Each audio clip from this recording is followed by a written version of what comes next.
I'm David Hall, CEO at TAMP. I'm just going to take just a half a minute to welcome everyone and share a little bit about why we created this webinar series. We really, believed in the ingenuity and the curiosity of doctors, enabling their competence, enabling their creativity, and we wanted a place for doctors to be able to share their real life experiences and real world applications with other doctors. So that's why we began this webinar series, why we're building this global movement and this global ecosystem. And so that fits in with our topic today, healthcare singularity and the mega projects. We had Singularity, surgeons in the metaverse. We had other webinars where we kind of zoom out and zoom in. We're kind of out to space a little bit. They come back down to practical real world applications and real life experiences. So welcome everyone. It's wonderful to have you here. We're excited to have these wonderful panelists.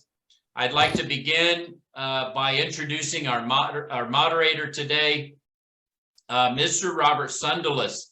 Robert is a former COO, C-level executive with $1 billion plus portfolio within the largest nonprofit healthcare system in the United States, international board advisor, and healthcare transformer. Robert, I will give it over to you. Thank you.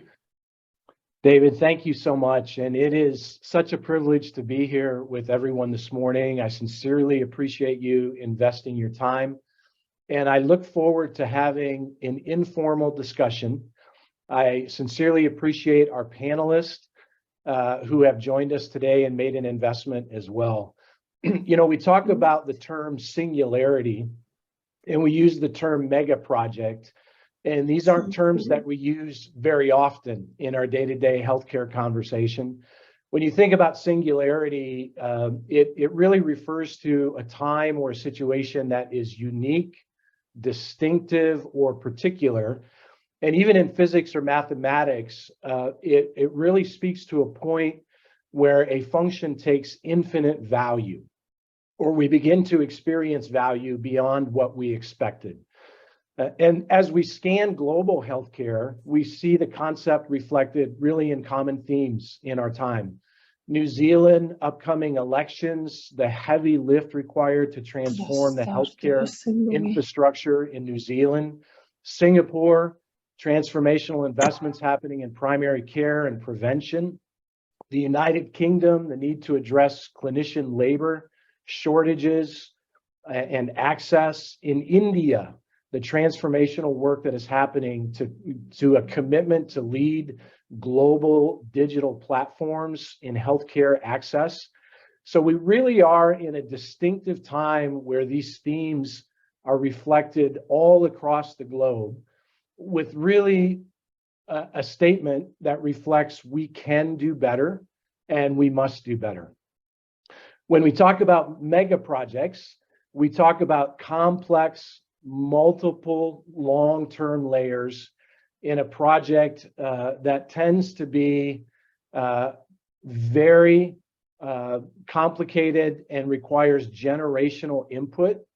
And what I'm excited about in this panel discussion today, in the interaction with you as clinicians, is we're going to move from that high-level metaphorical conversation down to how can a physician create clarity in these journeys, and in creating clarity, how does a physician show up and impact with authentic leadership?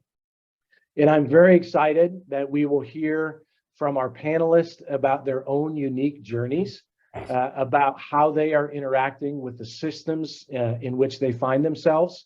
A little bit about structure. We will have each one of our panelists speak for approximately 5 minutes on their journey. I'll introduce them. And then after each has spoken, we'll have a panel discussion of Q&A with some questions that I'll moderate. So to jump in, we wanted to introduce Professor Shafi Ahmed. Unfortunately, we heard earlier this morning of a personal emergency that he's had, and he will not be able to be with us. And we hope he and his family are well. So let's move to our next panelist presenter, Dr. Spiegel. Dr. Spiegel, Director of Health Services Research, Cedars-Sinai in Los Angeles, California. And he'll be talking to us about how he was able to start and lead some significant advancements in a department and his thoughts on the strategy for complex projects. So Dr. Spiegel, I'd like to hand it over to you. Okay, well, thank you very much. And nice to meet all of you through this webinar. I'll be brief in my comments so that we can get to the other speakers as well. By way of background, I am a professor of medicine and public health at Cedars-Sinai in Los Angeles. And I also direct a research department. I'm the director of health services research for our hospital. We have the largest hospital in the Western United States, about roughly 1,000 beds. And we've come to view our hospital as a natural laboratory for innovations across health delivery, from basic science all the way through translational science and even digital health science. I run a lab that's focused on using digital health broadly to improve the value of care and outcomes of care. And by value of care, I mean, we literally look at the health economics of what we do. So we've developed health economic capabilities, but also we develop and test devices, including wearable devices, and really most recently, virtual reality. So our lab has focused increasingly on this new field of medicine, which is called medical extended reality, or MXR. That's the term that the FDA uses now to describe this field of medicine. And the idea behind this is most of you probably have heard of virtual reality and extended reality. You may have used VR headsets, most likely at this stage if you're on this webinar. But either way, most people in the community, when they think of VR, for example, they think of a gaming platform. They think of a technology for, first-person shooter games. They might think about the movie or the book Ready Player One, think about the metaverse, but they don't necessarily think of it as a technology to help patients or to help manage chronic diseases.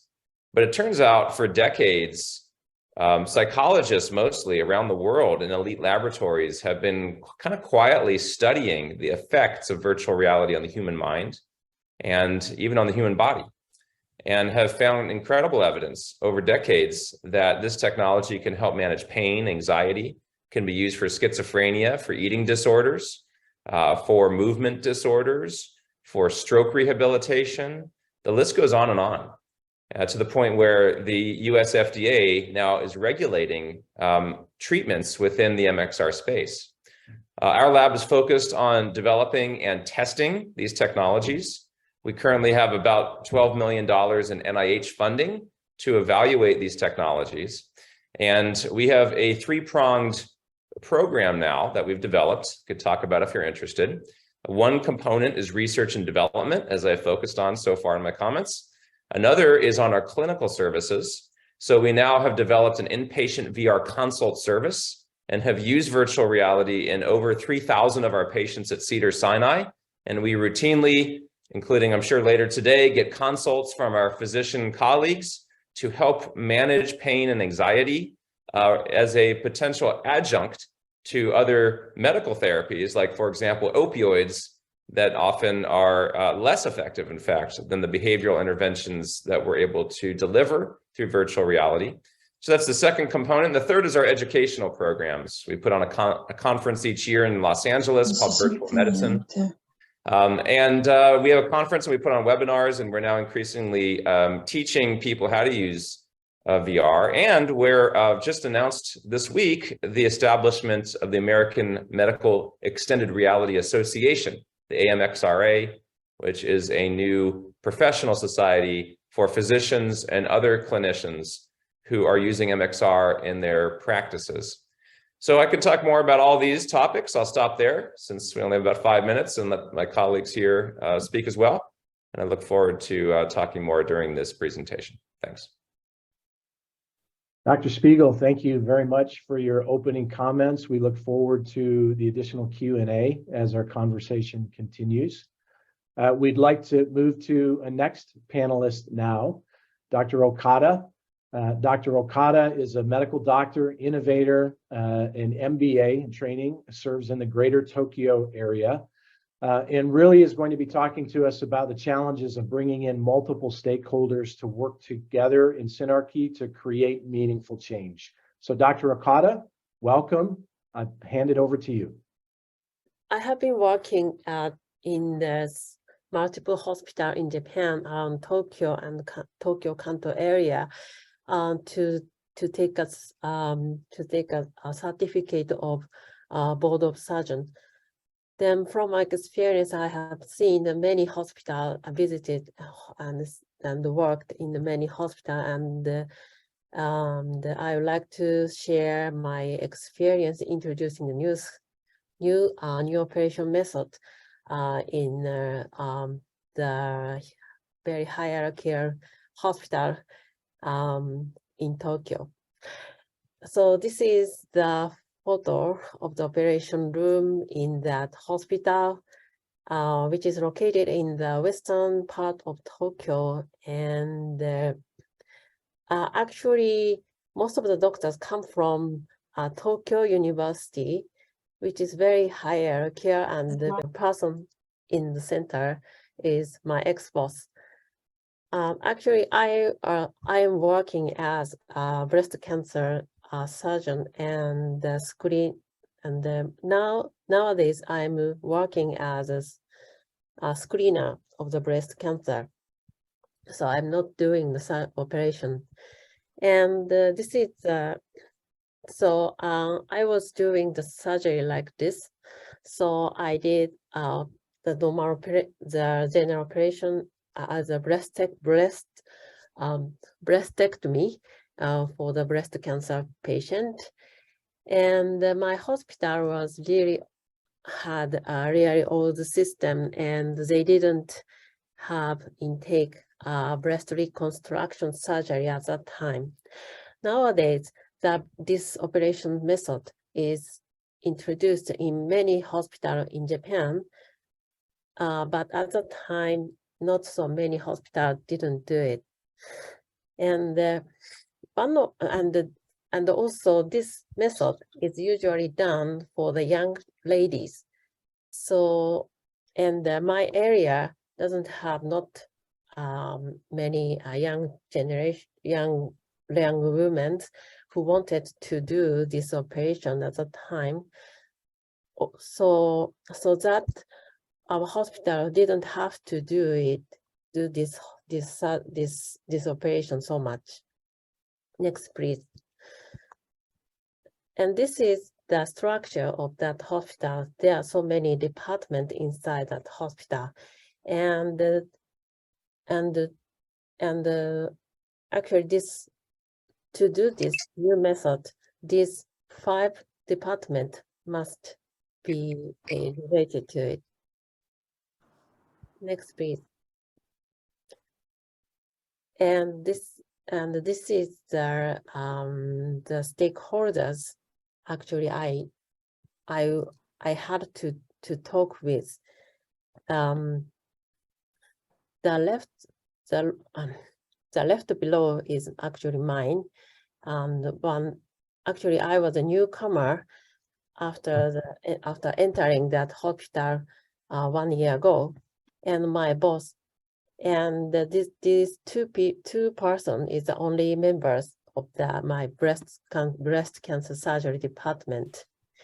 And there was many departments, and plastic surgery and so on, and internal surgery and so on, and the operation room and ward nurse in the top level, and at the top level hospital president. And fortunately, my boss and hospital president was a friend and a colleague in the Tokyo University. And in the right side, there is a position level. Actually, this is the bar graph, but I I put by myself. Next slide, please. So I would like to share the whole story. An old patient of mine asked me to do a breast reconstruction surgery at that hospital. And I was so surprised because the surgery method should be done for a young lady. But since the lady is too old to go to the city hospital in the city center of the Tokyo, she really wanted to do the surgery in my hospital, and the family also wanted to do so. So I asked my boss if we could, and he said yes, but he said it needs collaboration with plastic surgery and agreement of the patient, the president, and agreement of the operation room. And first of all, I talked with the chief of the plastic surgery because the patient needed definitely his skill. And actually, they needed more operation, and he had a construction certificate in Japan. So we agreed to do this new method.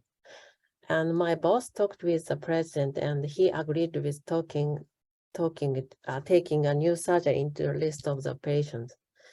And sadly, my boss got the operation room. He was ordered to make a new clinical path, and I made it. And lastly, we collaborated with both nurse. So that is the whole process. Next slide, please. So for the first of all, before doing my activity, actually I did some analysis of each members, plastic surgery chief and my boss and the president and operation room and ward nurse. I actually talked with each person except president, and I researched this point. Board right, and in each box, and the board text is the cons, and the next small text is the cons for them. Then the plastic surgery chief and my boss and my president really wanted to do more surgery and more operation to increase the earning for the hospital. So they really wanted to do more new things, but they are really conservative because if there is a new accident, the result would be the opposite. And the operation room was very busy, and they didn't want it to a long surgery. But the only ward nurse was very supportive because they are lady and they really understood the patient mind, and they are really supportive, and they are very, very motivational and understandable female quality of life. But their position level is really low in that hospital. So I started from plastic surgery chief and the president to discuss and to take agreement. And next slide, please. And in the process, please go to the 2 slides before. Yes. So before this. So fortunately, hospital president and my boss are friends. And go to the next slide, please. And I started from plastic surgery chief and the president and the operation room according to the position level. And I and my boss finally done a new operation skill. And after that, this method and the critical path is now still used in that hospital. So actually, this is just initial part of the introducing the new things to the very hierarchical hospital. But from this my experience, I'd like to give some point to introduce the new things in the group, in the old hierarchical facilities. So key point is analysis if the purpose is suitable,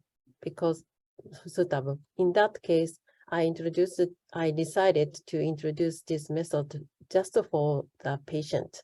So this is also actually the same as the mission of that hospital. And number 2, looking for the closest collaborator. Actually, this is my boss.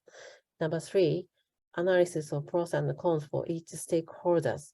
And each stakeholder should be complementary each others. And number 4, talk and discuss with the stakeholders and finding the same target. And number 5, the priorities start from closest or most important level. So actually, these are the key points I got from my experience. And lastly, Bao and Apple Porsche are the best strategy in Japan. This is just a joke, please understand. And thank you. So this is just an old story. I'm not digital, but to take into new things, I think these are the good, the important point for everyone. Thank you so much, Dr. Okada, for sharing your story of influencing stakeholders in a complex situation and actually working with multiple stakeholders to create positive change for patients.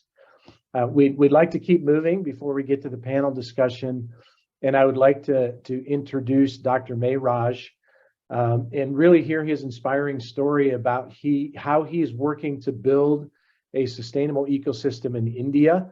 Dr. Mehraj, I'd like to hand it over to you. Yeah, thank you, Robert. And thank you, David, for giving me this opportunity to talk about my journey for building a sustainable ecosystem in India. So, I'm a colorectal surgeon practicing in one of the northernmost state of India called Kashmir.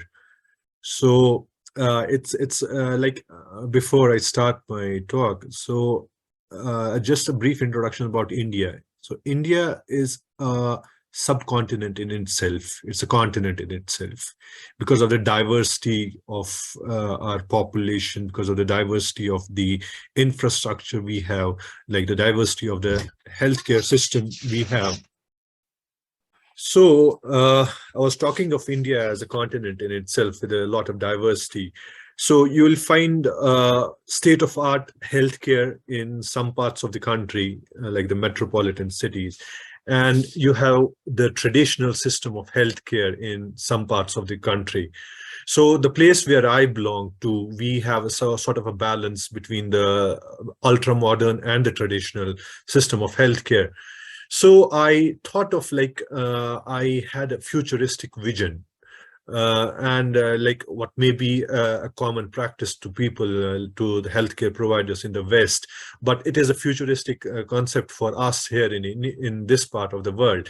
So I thought of starting a campaign or a mission wherein we would start introducing digital surgery, artificial intelligence, and other latest innovative technologies into healthcare and especially into surgery. So in that regard, to my belief, there was no such conference, no such workshop in India, wherein we had the conventional conferences or the workshops we have as surgeons. So we have all the surgeons talking about their practices, what is research, what is new in the surgical, their particular surgical fields. But I tried to connect, collaborate with medical practitioners, like we involved engineers, software engineers, we involved data scientists, we involved innovators. So I invited all of them, and most of them were present physically here, and some of them joined us virtually from various parts of the world. So it was a collaborative workshop wherein my basic aim, it was not to teach people or teach surgeons about artificial intelligence, but it was just a beginning to change their mindset. Because what we are used to doing is like our traditional surgery. As surgeons, it's very hard. Old habits die hard. So it's very important for us to make people understand that the future is like this. The future is digital surgery. Future is artificial intelligence. Future is metaverse. So we need to tell our people, tell our surgeons, tell our fellow colleagues that we have to move out of our shells. So we have to change our mindset and do what the future is asking us to do. So we collaborated, and I feel we have sort of a success. We have achieved a success in involving such a diverse group of people. And from that workshop, what we learned is that like we have started working on many collaborative projects. So as a surgeon, I would think of only doing some research which is based on surgical procedures, or maybe diagnostic procedures or therapeutic procedures, what I do. But once we did this workshop, so we are thinking now out of the box. We are thinking of innovations. We are thinking of startups, and we are thinking of collaborations. So it's a beginning, I should say, and it needs a lot of efforts actually. And to begin with, I have faced a lot of resistance from my other colleagues, maybe from my hospital, my department, and other people around. But I am strongly determined that we have to take it forward. We have to bring technology into our practice in this part of the world. So for that, we need first thing is what I believe is very important is motivation. So we are motivated. My team is motivated. But apart from that, we need support. We need training. We need good infrastructure. We need good support to take it forward, to carry this mission forward. So I'm looking forward to platforms like this, wherein we get expertise from outside, where we get training opportunities, where we get good support, so that we can bring in this technology. We can be at pace in our clinical practice with what is going on in rest of the world. So that is my my journey till now and how I take it forward. Dr. Mehraj, thank you very much for giving an overview of your journey. We appreciate your confidence and courage in setting the pace in your country and in the health ecosystem there. What we would like to do now is move to a Q&A with our panelists. Will be a 15 or 20-minute discussion, but we have a few questions we'd like to ask of our panelists and have an open conversation. So I'd like to start, and I believe that Dr. Mehraj mentioned this, the skill set of digital literacy in clinicians and the willingness to step into unknown territory. As a physician, how important is the skill set of digital literacy, and how do you see this changing over the next 3 to 5 years? Even though we all practice in distinctly different organizations and systems, there tends to be a common theme of the growing need for digital literacy. So again, from your perspective, how important is this skill set as a clinician, and what are some practical steps you and your teams are doing to improve that skill set? And I'd like to start with Dr. Spiegel and his perspective around that question. Yeah, thanks. Well, I think digital literacy is obviously critical.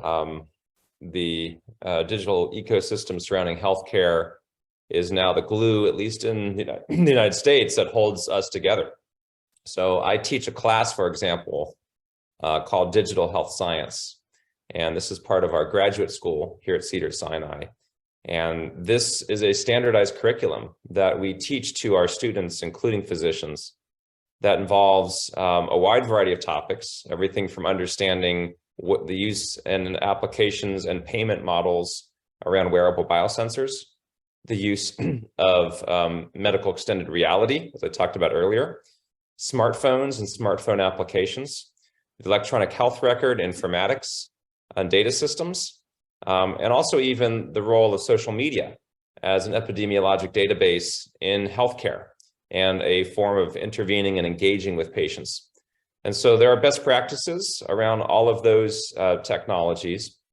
And of course, artificial intelligence, machine learning, natural language processing, all of these are tools and techniques that our students learn about as part of their accredited curriculum here at Cedars-Sinai. We also have a healthcare accelerator here. So every 10 months, we bring in about 9 or 10 startup companies. They get some funding from our hospital. They also get a 3-month residential with us in the hospital, where we work with them to co-develop their product or service so that it is sort of idealized for the needs of healthcare delivery. This is important because many innovators are not clinicians and don't necessarily understand the complexities of health delivery. They may be excellent at computer programming or, excuse me, in business development, but they don't necessarily understand the complexities of healthcare. So we've developed this accelerator to bring clinicians who are experienced within healthcare together with innovators in technology to develop these new services. And this has been a very successful program. And so in short, I think these are just a few examples of how we're thinking about operationalizing digital health and the importance of teaching these skills to our students. Thank you, Dr. Spiegel. I know in different parts of the world, there are distinctly different journeys. And I'm wondering, Mehraj, talking about your leadership in India and what you're experiencing with your colleagues, what is the perception of the value of digital literacy where you practice, and what steps are you and your teams taking to improve the skill set? Yeah, as I said, it's in my part of the country, like we have a diverse thing in India. So there are some centers which are really doing a very good job, which can be of any international standard. But the place I work in, like I said earlier, introducing digital surgery and AI, things like AI in surgery or in healthcare practice, it's really difficult to change a mindset. So yes, facing hurdles, and one of the biggest hurdle is the mindset, and then the infrastructure. So like the place I work in, most of the healthcare facilities, they are under the government setup. So it's a public sector funding in the healthcare. So we don't have many private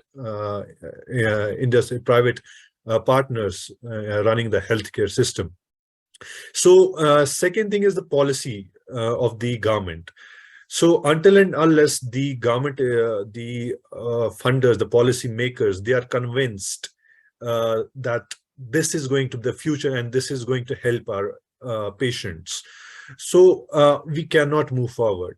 So it's really important for us as physicians, because I believe that we are sort of a bridge between the patients and the ultimate policymakers.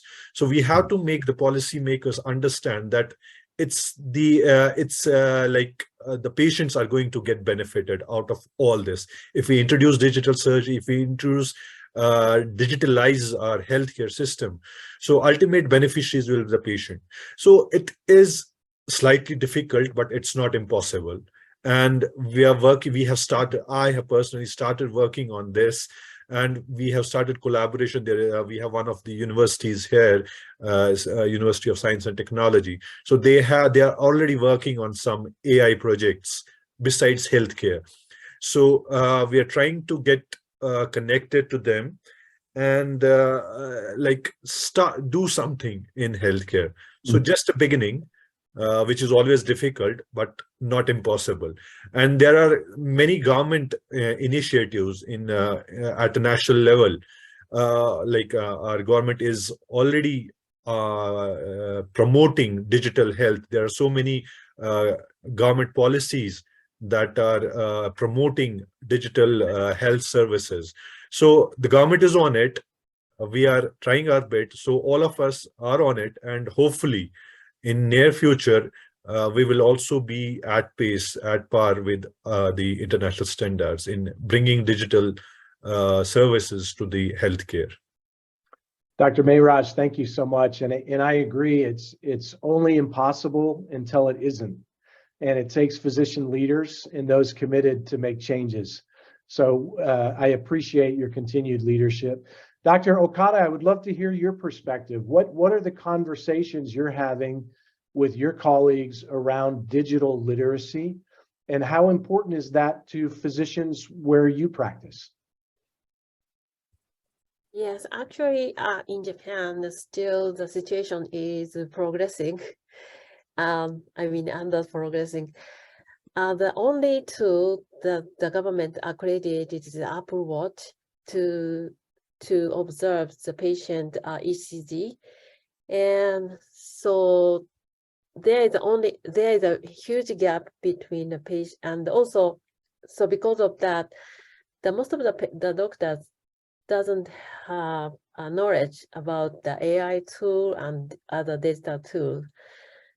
However, the situation is actually the merchandise is more becoming more popular. So the patient started to buy some digital tools to use it.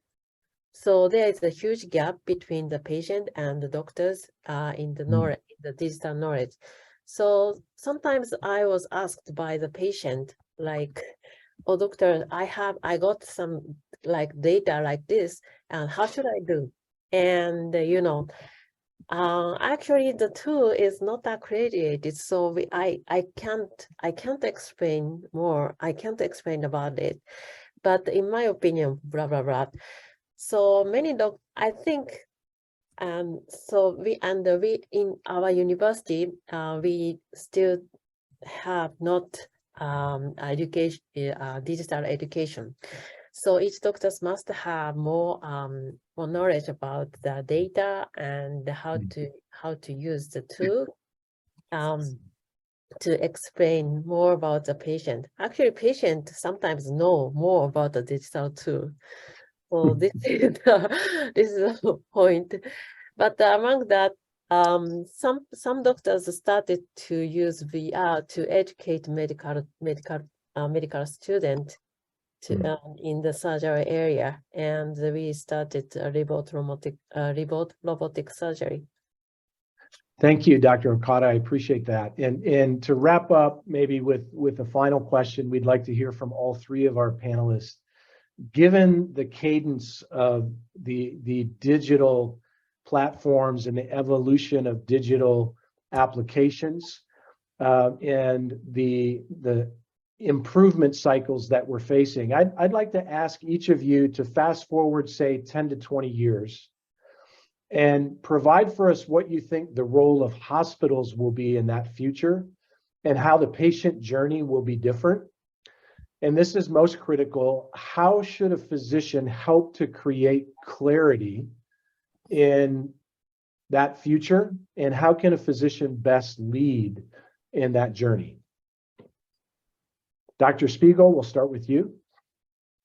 Sure. I don't know if we need to even go out 20 years. We could even just try 5 years. But the idea behind digital health, one of the ideas, is that digitally connected patients provides us the opportunity to go beyond the four walls of the hospital, to the community, to where people live, work, and play, to where people experience 99.9% of their lives, which is far away from a hospital or a clinic or any healthcare facility. That's where people live their lives.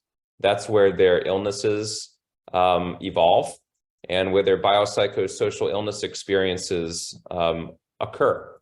And so the idea behind digital technologies, one of them, is that from those centralized locations, from a hospital, from a clinic, we can reach out and monitor people remotely.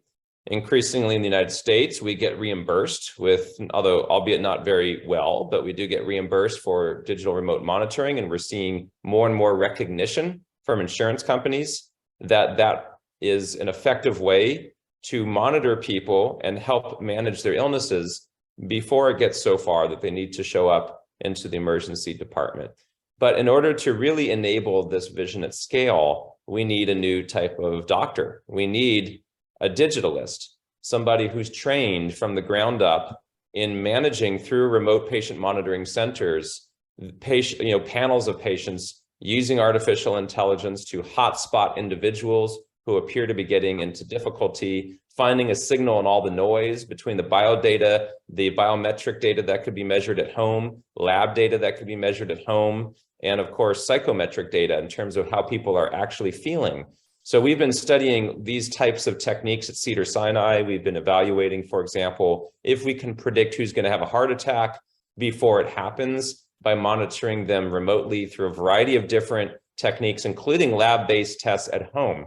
So what this all means is that the hospital of the future is not going to go away, but ideally it's going to be focused for the sickest of the sickest patients who really can't be managed well in the community through layers and layers of oversight to try and stop people from coming to the hospital before it's too late, and having more of a prophylactic approach to healthcare, which I think people like to think of rather than sick care, more of a truly healthcare system.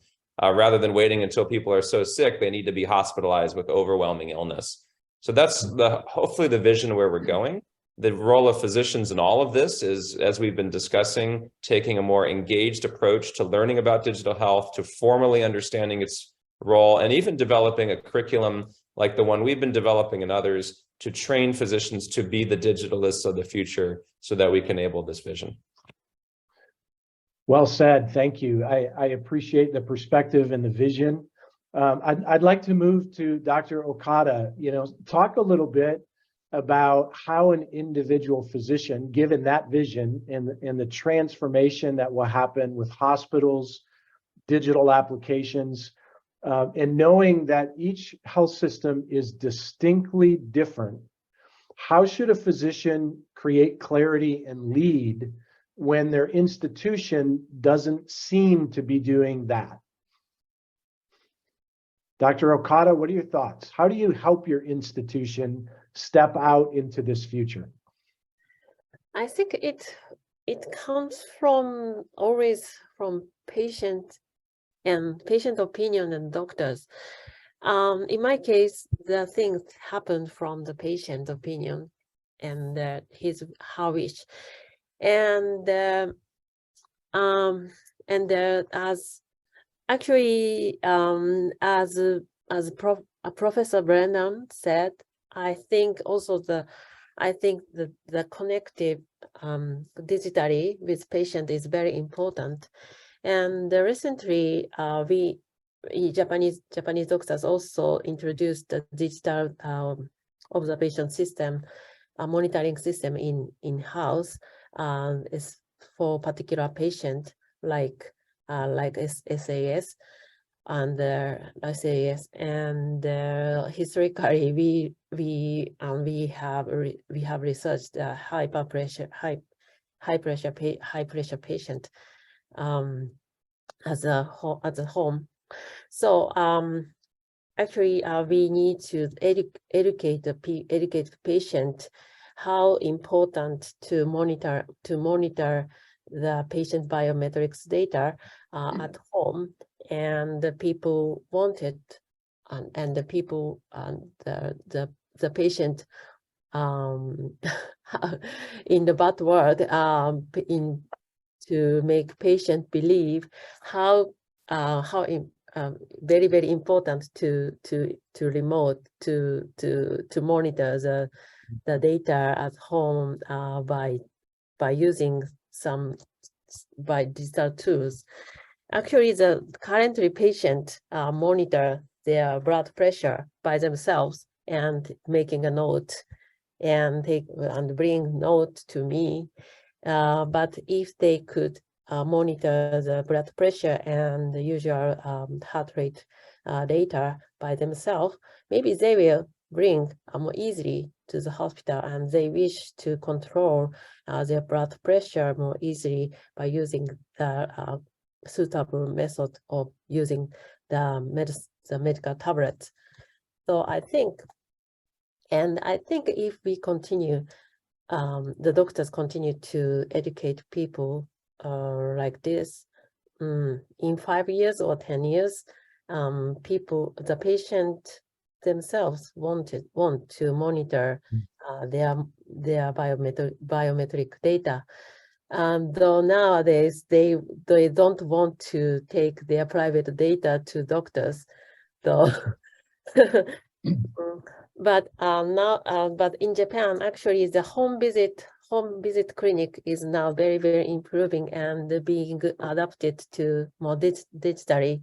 The doctors started to use Slack to communicate communicate among medical staffs, and they use metric data on the online medical records. So Thank you. Sorry. Thank you, Dr. Okada. And I want to follow that theme and go to Dr. Mehraj to wrap up our panel discussion here. You said very eloquently, and it's important, that the physician has the unique trusting relationship with the patient. And you're finding that patient influence is driving change, and patient request is driving change. Dr. Mehraj, I'd like to hear from your perspective. If we do go out, say 5, 10, 20 years, we look at how the patient journey will be different. How do you think physicians should work with their patients to prepare for and flourish in those changes? What are you seeing happening in your area of practice? Yeah. So if I see a decade ahead, so like now, this time in our practice, we see patients, they Google a lot about their diseases, and they come with such an information about their disease that I, as a healthcare provider, I have to be really updated on all the aspects of the disease, because patients are very well informed because of the internet. So carrying it forward 10 years down the line, so patient will be more knowledgeable about their diseases, and their demands will be more and more complex. So they will try to get the best possible treatment, whatever is available, and because it's a global village, so they have access to any corner of the world. So their expectations will be high. So for a physician, for a healthcare provider, it's really very important to be digitally literate. So we, as healthcare providers, have to, it's a must. Like 10 years, 20 years down the line, many of us, we were not having knowledge about computer softwares. We are not having knowledge about many mobile apps. But at present, it's a necessity.